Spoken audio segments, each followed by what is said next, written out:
Isang dampi ng luha, isang latay ng alikabok. Sa bawat yabang ng mayaman, may pusong durog sa putikan. Inagawan na nga ng danggal, tinapakan pa ang ina. Hanggang kailan magtitiis ang mahirap habang nagpapakasasa ang mga halimaw sa kayamanan? Handa na bang magbayad ang mga umalipusta? Isang pamilyang nawasak, isang dugong naniningil? Handa ka na bang masaksihan ang muling pagbangon mula sa abo ng kawalang hiyat? Sino ang titindig sa huli? Isang dampi ng luha, isang latay ng alikabok. Sa bawat yabang ng mayaman, may pusong durog sa putikan. Inagawan na nga ng danggal, tinapakan pa ang ina. Hanggang kailan magtitiis ang mahirap habang nagpapakasasa ang mga halimaw sa kayamanan? Handa na bang magbayad ang mga umalipusta? Isang pamilyang nawasak, isang dugong naniningil. Handa ka na bang masaksihan ang muling pagbangon mula sa abo ng kawalang hiyaan? Sino ang titindig sa huli? Kung wala kang ibabayad, huwag kang umasta na parang may-ari ka ng kalsadang ito. Matanda ka na, wala ka pang silbi, kundi maging pabigat sa lipunan. Ang boses ni Victoria ay matinis, matalim, at tumusok ng direkta sa mga tainga ng walang anumang babala. Umalingaw-ngaw ito sa maruming gilid ng daan sa Davao kung saan ang alikabok at usok ng mga sasakyan ay humahalo sa amoy ng mantika at kahirapan. Sa ibabaw ng maruming sementong sahig, si Mirela ay nakayuko habang ang kanyang mga kamay ay nanginginig sa pag-aayos ng mga natapong bilog ng kakanin sa loob ng isang nayupi ng palayok. Ang init ng kalan ay sumasalubong sa lamig ng hangin sa umaga. Ngunit, ang mas matindi kaysa rito ay ang lamig ng kahihiyan na bumabalot sa kanyang sikmura. Katabi niya, nakalugmok ang kanyang inang si Rosario, na ang mga mata ay blangko at litong nakatingin sa putik kung saan nakakalat ang pinaghirapang paninda. Isang banayad na simoy ng hangin ang nagdala ng alikabok, ngunit tila ang buong mundo ay tumigil sa pag-ikot upang saksiyan ang pagyapak ng kapangyarihan sa mga walang laban. Ang lalamunan ni Mirela ay nanuyo. Tila may nakabara na tinik na ayaw lumunok o lumabas man lang. Ang kanyang mga daliri na may mga sugat at kalyo mula sa araw-araw na pag-iik ng niyog at pagbayan ng malagkit na kanin ay bumaon ng malalim sa gilid ng kahoy na lalagyan hanggang sa manginig ang mga buto ng kanyang mga kamay.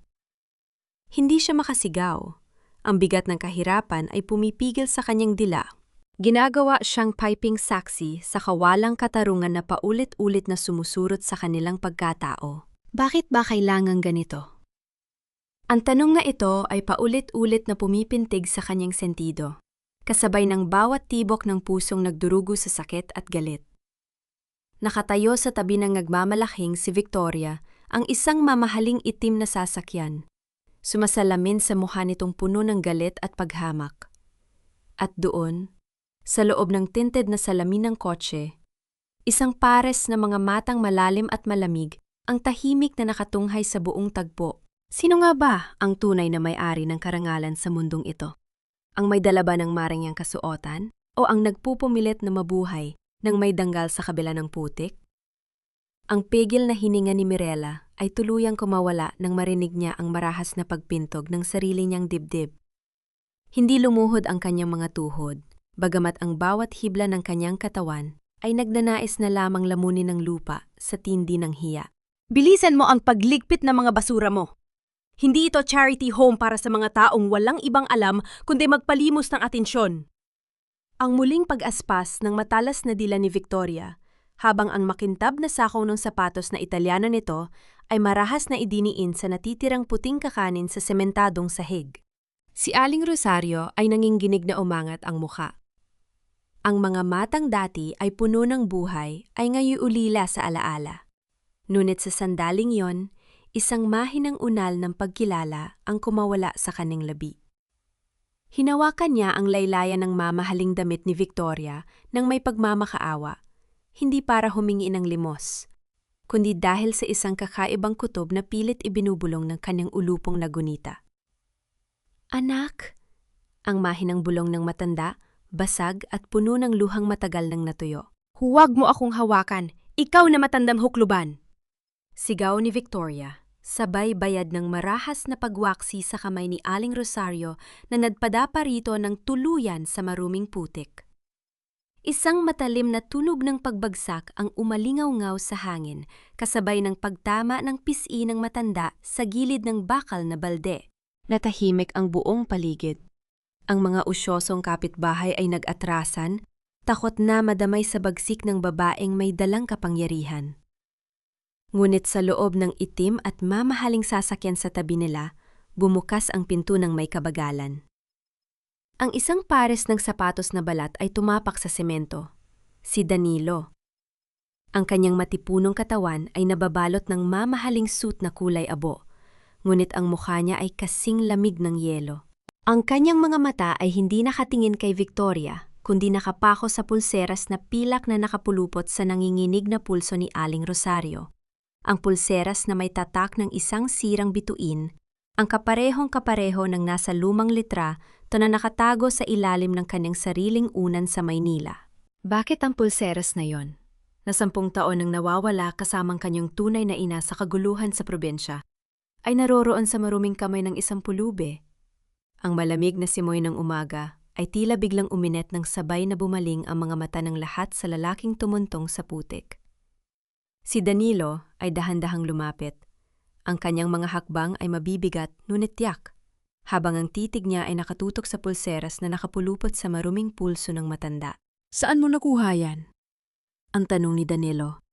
Ang boses ay basag at nanginginig sa kabila ng pagpupumilit niyang maging matatag. Si Victoria ay napaatras. Ang mukha ay namumutla na parang sinopla ng multo. Danilo, ano ba? Huwag mo silang pansinin. Mga scammer lang yan na naghahanap ng mahuhututan. Ang nanginginig niyang sigaw habang hinahawakan ang braso ng lalaki. Ngunit hindi na ito pinansin ni Danilo.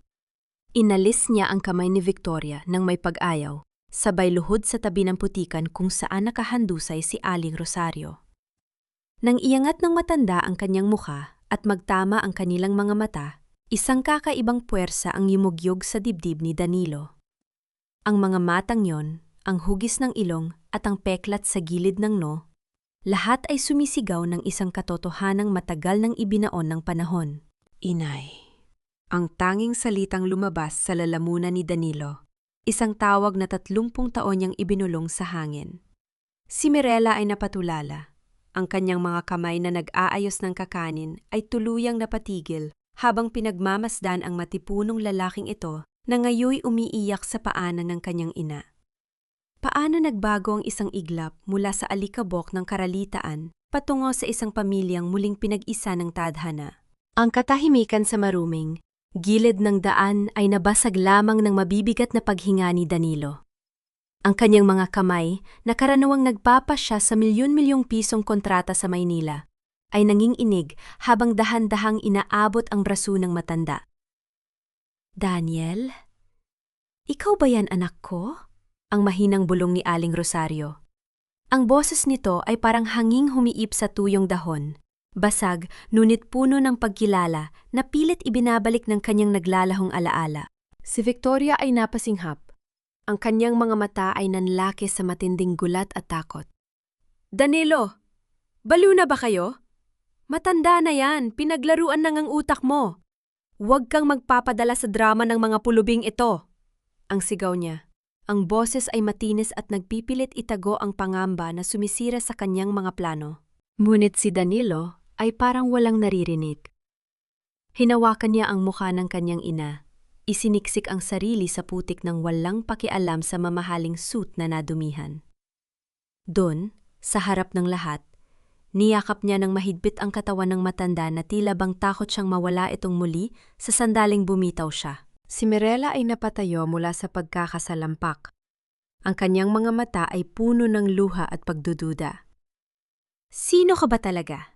Bakit mo sinasabing ina mo siya? Ang nanginginig ngunit matatag na tanong ng dalaga, humakbang siya palapit upang ilayo ang ina sa estranggerong ito na bigla na lamang susulpot at mangangalang.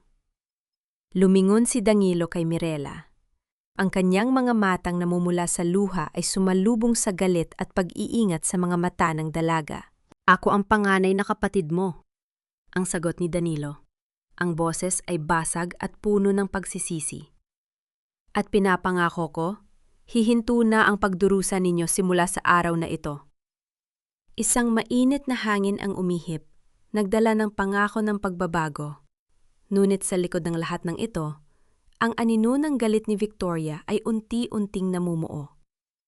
Ano ang gagawin ng isang taong nasuko sa kasinungalingan, ngayong ang nawalang pamilya ay muling nagtagpo sa gitna ng putik at luha? Napatitig si Mirella kay Danilo. Ang kanyang dibdib ay mabilis na tumataas, bumababa sa halo-halong emosyon ng takot, galit, at pag-asa na pilit niyang isinisantabi. Anong sinasabi mo, kapatid? Ang nanginginig na boses ni Mirella, habang ang kanyang mga mata ay pabalik-balik sa mukha ng lalaki, at sa nahihimbing nilang ina na kasalukuyang nakahiga sa puting kama ng ospital. Huwag mo kaming paglaruan. Hindi porket mayaman kayo at may hawak na magarang sasakyan ay may karapatan na kayong insultuhin kami, tapos ay magpapanggap kayong pamilya. Si Danilo ay dahan-dahang lumapit, ngunit pinigilan niya ang kanyang sarili na hawakan ang balikat ng dalaga dahil sa takot na baka lalo itong lumayo.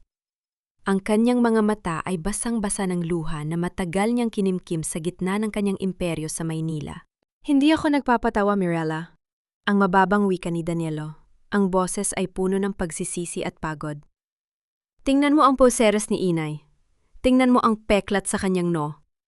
10 dangkal na taon ko kayong hinanap. 10 taon akong nabuhay sa alaala ng araw na kinuha kayo sa amin. Sa kabilang dulo ng silid, si Victoria ay nanatiling nakatayo habang ang kanyang mga kuko ay bumaon ng malalim sa sarili niyang palad. Ang kanyang mukha ay namumutla sa matinding galit at pagkabahala. Kung sakaling mabuo ang pamilyang ito, ang lahat ng kanyang pinaghirapan, ang mana, ang posisyon, at ang pangalan ng mga dekampo ay mawawala sa isang iglap. Danilo, huwag kang magpautos sa mga palabas na ito! Ang matinis at nanginginig na sigaw ni Victoria habang nagmamadaling lumapit at hinawakan ang braso ng lalaki. Mga scammer ang mga ito! Gusto lang nilang makuha ang yaman mo. Hindi mo ba nakikita? Taga-squatter lang sila. Isang malamig na titig ang ibinato ni Danilo kay Victoria. Ang titig na yon ay kasing talim ng kutsil o na pumasok ng direkta sa dibdib ng babae. Tumahimik ka, Victoria. Ang malamig na wika ni Danilo. Ang bawat salita ay may diin na nagpasindak sa buong silid. Wala kang alam sa hirap na pinagdaanan nila.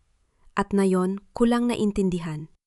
Kung bakit ang dumi-dumi ng tingin mo sa kanila, dahil ikaw mismo ang walang kasing dumi ang budhi. Ang mga salita ni Danilo ay tumusok na parang libo-libong karayo sa dibdib ni Victoria. Ang kanyang mukha, na laging nakataas ang no at puno ng mapang-alipustang ganda, ay namula sa matinding kahihiyan at galit. Ako pa ngayon ang masama, Danilo? Ang boses ni Victoria ay pumipiyok. Ang kanyang mga mata ay nagniningas sa luha ng pagkabigo at pagkaasar. Inalagaan kita. Pinoretektahan ko ang pangalan mo sa lipunan. Tapos ngayon, ipagpapalit mo ako sa mga taong ito? Sa mga pulubing ito na galing sa putikan? Hindi sumagot si Danilo. Ang kanyang mga mata ay nanatiling nakaturo sa mukha ng kanyang ina na dahan-dahang nagmumulat ng mga mata. Ang galit sa loob ng kanyang dibdib ay hinalinhan ng isang matinding determinasyon na hindi na kailanman muling pababayaan ang mga taong nagmamay-ari ng kalahati ng kanyang puso. Lumapit si Mirella sa higaan. Ang kanyang mga kamay ay naninginig habang inaayos ang kumot ng ina. Kahit papaano, ay nagsisimula na siyang maniwala sa mga sinasabi ng lalaki. Ngunit ang takot sa muling pagkadurog ay patuloy na bumabagabag sa kanyang isipan. Ang buhay nila ay sapat ng masakit.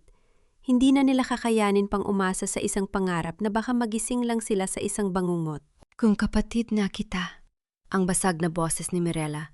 Ang kanyang mga mata ay tuwirang tumitig kay Danilo. Nasaan ka nung mga panahong naghihingalo si inay sa gutom? Nasaan ka nung kailangan namin ng kahit kapirasong tinapay habang ikaw ay lumalamon sa karangyaan? Ang tanong na yon ay parang isang mabigat na batong bumagsak sa dibdib ni Danilo. Wala siyang masabi. Ang kanyang lalamunan ay nanikip at ang mga luha na kanina pa nagbabata ay tuluyang kumawala sa kanyang mga mata. Sa gilid ng pinto, habang nakatanaw sa kanila, si Victoria ay dahan-dahang umurong palayo. Ang kanyang mga labi ay bumubulong ng isang pangako ng paghihigante. Kung hindi na siya magiging bahagi ng kayamanan ni Danilo, sisiguraduhin niyang walang sinuman sa kanila ang magiging masaya. Ano ang kayang gawin ng isang taong na wala ng kapangyarihan at pagmamataas upang sirain ang muling pagbangon ng isang pamilya? Ang malamig na hangin ng gabi sa Davao ay dumampi sa balat ni Victoria, habang mabilis siyang naglakad palabas ng gusali ng ospital. Ang kanyang mga sakong ay lumilikha ng matining at mabilis na tunog sa sementadong sahig, kasabay ng mabilis na pagtibok ng kanyang pusong puno ng galit. Hindi siya papayag na matalo ng ganun lang. Ang lahat ng kanyang pinaghirap ang itayo, ang posisyon, ang pangalan, at ang pangarap na maging reyna ng buong imperyo ng mga dekampo, ay unti-unting giniba ng isang matandang hukluban at ng isang mangmang na babae mula sa putikan. Sa loob ng kanyang mamahaling sasakyan, kinuha niya ang kanyang telpon habang nanginginig ang mga daliri sa tindi ng inis. "Tia Koring!" ang bungad niya sa tawag. Ang boses ay matigas at puno ng lason. "Kailangan nating kumilos ngayon na. Kung ayaw nilang sumunod sa gusto natin, tatapusin natin sila bago pa man magbukas ang araw bukas." Sa kabilang linya, ang matandang boses ni Tia Koring ay sumagot ng may pag-aalinlangan. Ngunit ang kasakiman ang namayani. Isang madilim na plano ang binuo sa pagitan ng dalawang utak alimango, isang hakbang na maglalagay sa buhay ni Aling Rosario at Mirela sa bingit ng kamatayan. Samantala, sa loob ng puting silid ng ospital, ang tahimik na sandali ay nabasag ng pagbabalik ng ulirat ni Aling Rosario. Dahan-dahan niyang iminulat ang kanyang mga mata at sa pagkakataong ito, ang ambon ng kalituhan ay bahagyang nawala. Nakita niya si Danilo na natutulog habang nakasandalang ulo sa gilid ng higaan. Ang kanyang kamay ay mahigpit na nakahawak sa nanginginig na palad ng ina. Si Mirela naman ay nakatayo sa tapat ng bintana, tahimik na pinupunasan ang kanyang mga luha, habang nakatanaw sa madilim na lansangan sa ibaba. "Daniel!" ang mahinang tawag ng matanda. Agad na napaangat ang ulo ni Danilo. Ang kanyang mga mata ay namumula ngunit na puno ng ligaya. "Inay, gising na po kayo. Narito na ako. Hindi na po ako aalis." Nuumiti si Aling Rosario, isang ngiting may dalang kapa, yapaan sa gitna ng lahat ng hirap. Ngunit ang kanyang mga mata ay dumaan kay Mirela at may binulong siya na nagpatahimik sa buong silid. Paano kung ang mga alaalang pilit ibinabalik ay may dalang isang lihim na hinding-hindi inaasahan ng sinuman? "Huwag kayong magtiwala sa labas. Ang anino ay nag-aabang sa dilim, mga anak ko."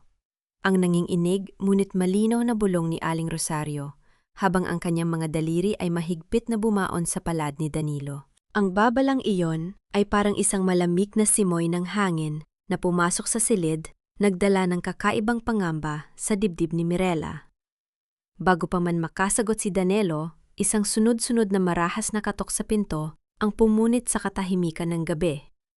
Walang hintayan, bumukas ang pinto at iniluwan nito si Tia Koring kasama ang dalawang lalaki na kasuot ng itim na jacket at may mga matang nagiinit sa masasamang balak. "Aba! Ang ganda naman ng tagpong ito. Isang pamilyang nagkakaisang muli sa ibabaw ng pera ng iba."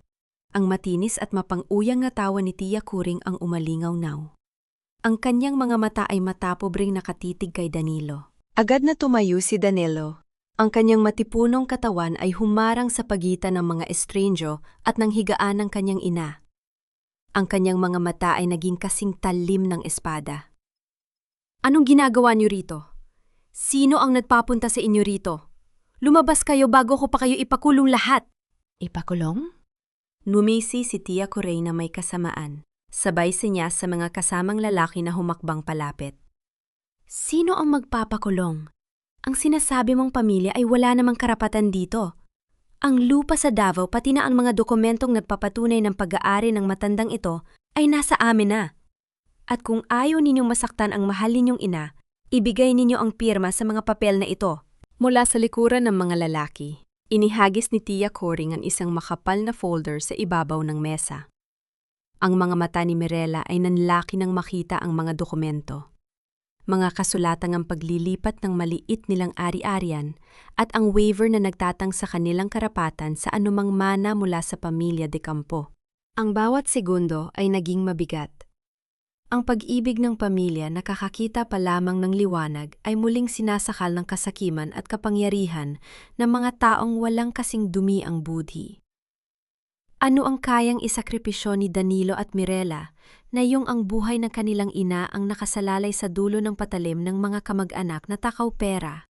Ang galit ay umakyat sa ulo ni Danilo na parang nag-aapoy na lava. Hindi na niya alintana ang panganib. Ang tanging nakikita niya ay ang pang-aapi na ginagawa sa kanyang pamilya sa harap mismo ng kanyang mga mata. Sa isang mabilis na iglap, sinunggaban niya ang kwelyo ng lalaking nasa unahan at ibinagsak ito sa sahig na may kasunod na malakas na tunog ng pag-untog ng katawan sa semento. "Wala kayong karapatan na galawin sila!" ang sigaw ni Danilo. Ang boses ay nagngangalit sa tindi ng puot. Ngunit bago pa makagalaw si Danilo para saluhin ang ikalawang lalaki, isang malamig na bakal ang idiniin sa sentido ng kanyang ina. Nagitla si Danilo. Si Tia Coring, bitbit ang isang maliit na baril na kanina ay nakatago sa loob ng kanyang makapal na bag, ay nanginginig na itinutok ito sa ulo ni Aling Rosario. Huwag kang kikilos, Danilo de Campo! Ang tili ni Tia Coring. Ang kanyang mukha ay baluktot sa kasakiman. Isang galit mo pa at sasabog ang utak ng mahal mong ina. Pumirma ka sa mga papel na iyon o mamamatay silang dalawa sa harap mo ngayon din. Si Mirela ay napasigaw ng malakas. Ang kanyang mga kamay ay humugot sa hangin sa matinding takot habang lumuluhod at nagmamakaawa. Huwag! Parang awa niyo na, huwag niyo siyang saktan. Kunin niyo na ang gusto niyo, huwag lang siyang saktan. Ang mundo ni Danilo ay tila gumuho sa pangalawang pagkakataon.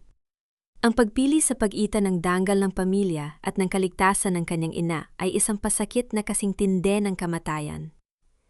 Ang kanyang mga kamao ay nanginginig sa galit, habang ang mga mata ni Aling Rosario ay tumingin sa kanya ng may kapayapaan, na para bang nagsasabing huwag siyang magpadala sa takot. Paano makakatakas ang isang pamilya sa bitag ng kamatayan habang ang mga kamay ng kasamaan ay nakasakal sa kanilang leeg? Ang katahimikan sa silid ay naging kasing bigat ng tingga. Ang bawat paghinga ay may kasamang pang-amba na baka ito na ang huling sandali. Ang malamig na dulo ng baril ay nanatiling nakatutok sa sentido ni Aling Rosario, habang ang ngisi sa labi ni Tia Coring ay lalong lumalalim dahil sa tagumpay. Wala ka ng lusot, Danilo. Ang mayabang na bulong ni Tia Coring. Ang pera at kapangyarihan ay para lamang sa mga marunong makisama sa laro. Pumirma ka na, habang may natitira pang hininga ang matandang ito. Si Danilo ay dahan-dahang tumayo. Ang kanyang mga kamao ay nakakuyom ng mahigpit hanggang sa pumuti ang mga buko ng kanyang mga daliri. Ang mga mata niya ay nag-aapoy sa galit, ngunit sa ilalim nito ay ang panginginig ng isang anak na takot na mawala ng ina sa ikalawang pagkakataon. Kinuha niya ang bulpen sa ibabaw ng mesa. Ang bawat hakbang niya palapit sa mga dokumento ay parang paghakbang sa ibabaw ng nagbabagang uling. Huwag, kuya! Ang basag na iyak ni Mirela, habang mahigpit na niyakap ang mga binti ni Danilo. Huwag mong pirmahan. Hindi namin kailangan ang mga yaman na yan kung mawawala ka naman sa amin. Ngunit bago pa lumapat ang dulo ng bulpen sa papel, isang malalim at pamilyar na tinig ang umalingaw-ngaw mula sa bukas na pinto ng silid. Hindi mo kailangang pirmahan ng basurang yan, Danilo. Lahat ay napalingon. Sa may pintuan, nakatayo ang ilang pulis kasama ang isang taong hinding-hindi nila inaasahang makikita pa sa ganitong oras. Ang abogado personal ni Victoria na siyang may hawak ng mga tunay na ebidensya laban kay Tia Coring. Paano natagpuan ng katarungan ang daan patungo sa madilim na silid na ito sa gitna ng bingit ng kamatayan? Ang pagkabigla ay lumukob sa buong mukha ni Tia Coring. Ang baril sa kanyang kamay ay nanginginig at ang ngisi sa kanyang labi ay napalitan ng panginginig ng takot. Bago pa man niya maitutok ang armas sa bagong dating, mabilis na kumilos ang mga pulis. Sa isang iglap, sinunggaban ng isang pulis ang braso ni Tia Coring habang ang isa naman ay sinipa ang baril palayo. Ang matinis na sigaw ng pagkadismaya at pagkaalarma ang pumuno sa silid habang pinupusasan ang matandang takaw pera.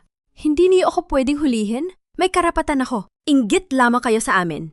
Ang papupumiklas ni Tia Coring habang kinaladkad siya palabas ang silid ng mga awtoridad. Nang mawala ang panganib, si Danilo ay napaluhod sa sahig. Ang lakas ay parang biglang naglaho sa kanyang katawan. Niyakap niya ng mahigpit ang kanyang ina habang si Mirela ay lumapit din at sumiksik sa kanilang yakap. Ang tatlo ay nag-iyakan sa gitna ng silid ng ospital. Hindi na dahil sa hirap o pighati, kundi sa wakas ay dahil sa pakiramdam ng kalayaan at pagbabalik ng pamilyang matagal na nawalay. Ang abogadong tumulong sa kanila ay lumapit at iniabot ang isang malinis na sobre kay Danilo. Mr. De Campo, ang mga dokumentong pinirmahan ni Victoria at ng kanyang mga kasabwat ay nakumpiska na rin ng mga pulis sa kanyang mansyon sa Maynila. Siya ay nasa ilalim na ng investigasyon para sa patong-patong na kaso ng kidnapping at extortion. Tumango si Danilo. Ang kanyang mga mata ay puno ng determinasyon. Natapos na ang bangungot. Ang kadiliman na pilit ibinagsak sa kanila ng mga mapang-api ay tuluyang tinangay ng liwanag ng katotohanan. Ngunit ano ang magiging simula ng kanilang bagong buhay na yung hawak na nila ang kinabukasan sa kanilang sariling mga kamay? Ang liwanag ng umaga ay dahan-dahang sumilip sa bintana ng ospital, pinapawi ang malamig na anino ng nagdaang gabi. Ang hangin sa Davao ay tila naging mas presko. Dinadala ang amoy ng mga namumulaklak na halaman mula sa harden sa ibaba. Si Aling Rosario ay payapang nakahiga sa kanyang kama. Ang kanyang mukha ay wala ng bakas ng takot o kalituhan, kundi napapalitan ng isang payapa at matamis na ngiti. Si Danilo at Mirela ay magkatabi sa gilid ng higaan. Ang kanilang mga kamay ay magkahawak habang pinagmamasdan ang kanilang ina. Wala nang natirang bigat sa kanilang mga dibdib. Ang natira na lamang ay ang init ng pagmamahalan na minsan ang pinagkait ng tadhana, ngunit ngayon ay buong puso nilang niyayakap. Mga anak ko. Ang mahinang tawag ni Aling Rosario, ang kanyang boses ay malinaw at puno ng kabuhayan. Salamat at hindi kayo bumitaw. Naluha si Mirela, hinalikan ang manying inig na palad ng ina. Kami po ang dapat magpasalamat, Inay. Kasi kahit anong hirap ang dumaan, hindi niyo kami nakalimutan. Ilang linggo ang lumipas matapos ang gabing iyon, ang buhay sa Davao ay tuluyang nagbago. Ang kaso laban kay Victoria at sa kanyang mga kasabwat ay umusad ng mabilis sa korte, dala ang mga sapat na ebidensya ng kanilang pang-aabuso at panlilinlang. Si Victoria, na minsang naghari-harian sa karangyaan, ay tuluyang nakulong sa rehas na bakal, ang kanyang mga pangarap na gawa sa kasakiman ay gumuho at naging abo. Si Danilo ay nagdesisyong manatili sa Davao ng mas matagal kaysa sa inaasahan. Hindi na lamang siya isang banyagang mangangalakal na dumalo sa probinsya. Siya na ngayon ay anak ng lupang ito, kasama ang kanyang kapatid na si Mirela sa pagtatayo ng isang bagong simula. Isang araw, sa ilalim ng malaking puno ng mangga sa labas ng kanilang bagong tahanan, nakatayo ang isang simpleng karatula na gawa sa kahoy. Doon ay nakasulat ang pangalang nagdala sa kanila sa liwanag. Kwadro ng Pag-asa, ang tahanan ni Rosario. Ito ang naging pundasyon ng kanilang bagong layunin sa buhay, isang kanlungan para sa mga inang naulila at mga kabataang nangangailangan ng pagkalinga. Paano natin susukatin ang halaga ng isang pamilya pagkatapos ng napakahabang unos? Ang simoy ng hangin sa ilalim ng malaking puno ng mangga ay nagdala ng banayad na halimuyak ng mga bulaklak sa bakuran. Ang mga yapak ng mga batang naglalaro sa loob ng bagong tayang kwadro ng Pag-asa, ang tahanan ni Rosario, ay lumilika ng masayang musika na pumapawi sa mga huling bakas ng kalungkutan sa nakaraan. Si Mirela, suot ang kanyang simpleng apron at may niting nagniningning sa kanyang mga mata, ay nag-aabot ng mainit na tasa ng tsa sa kanyang inang si Rosario na nakaupo sa sadyang ginawang tumba-tumba sa beranda. Ang mukha ng matanda ay payapa na, ang mga mapuputing buhok nito ay maayos na nakatali, at ang mga mata nito ay hindi na kailanman lumuluha dahil sa takot, kundi dahil lamang sa labis na kaligayahan. Inay, ang tamis naman ng tsaa ngayon, ang nakangiting sabi ni Mirela habang dahan-dahang lumuhod sa tabi ng tumba-tumba at hinagkan ang kamay ng ina. Dahil kasama ko kayo, anak ko, wala nang hiigit pa sa tamis ng pamilyang nagkakaisa. Ang malambot na tugon ni Aling Rosario habang hinaplos ang buhok ng kanyang anak na babae. Ilang metro ang layo, Sa may bakod na pinapalibutan ng mga namumulaklak na bougainvillea, si Danilo ay abala sa pag-aayos ng isang sirang duyan para sa mga paslit na tinutulungan ng kanilang pundasyon. Ang kanyang mamahaling suit sa Maynila ay matagal niya nang isinantabi. Ngayon, mas komportable siya suot ang simpleng puting t-shirt at maong. Ang kanyang mga braso ay may bahid ng alikabok at pawis. Ngunit ang mga labi ay nakangiti ng buong puso. Ang bigat ng pagiging isang nag-iisang bilyonaryo ay napalitan ng magaan na pakiramdam ng pagiging isang tunay na kapatid at anak. Nang lumingon si Danilo at nakita ang kanyang ina at kapatid na nagtatawanan sa beranda, naramdaman niya ang isang matinding bugso ng init sa kanyang dibdib. Nilapitan niya ang dalawa at bago pa man siya makapagsalita, inabot sa kanya ni Mirela ang isa pang tasa ng tsa. "Salamat," ang sabi ni Danilo habang tumabi sa kanila. Tumingin siya sa malawak na kalangitan ng Davao kung saan ang araw ay dahan-dahang lumulubog at nag-iiwan ng kulay kahel at ginto sa abot tanaw. "Ano ang iniisip mo, kuya?" tanong ni Mirela habang ang mga mata nito ay kumikislap sa kasiyahan. "Nasa wakas," mahinang wika ni Danilo habang isinandal ang ulo at inakbayan ang kanyang ina at kapatid. "Nasa tahanan na rin ako." Ang bawat sugat ng kahirapan at kawalang katarungan ay tuluyan ng humilom. Pinalitan ng isang matatag na patunay na ang pag-ibig, pagpapatawad at pamilya ang tanging lakas na kailanman ay hindi matitinag ng anumang kayamanan o kapangyarihan sa mundong ito.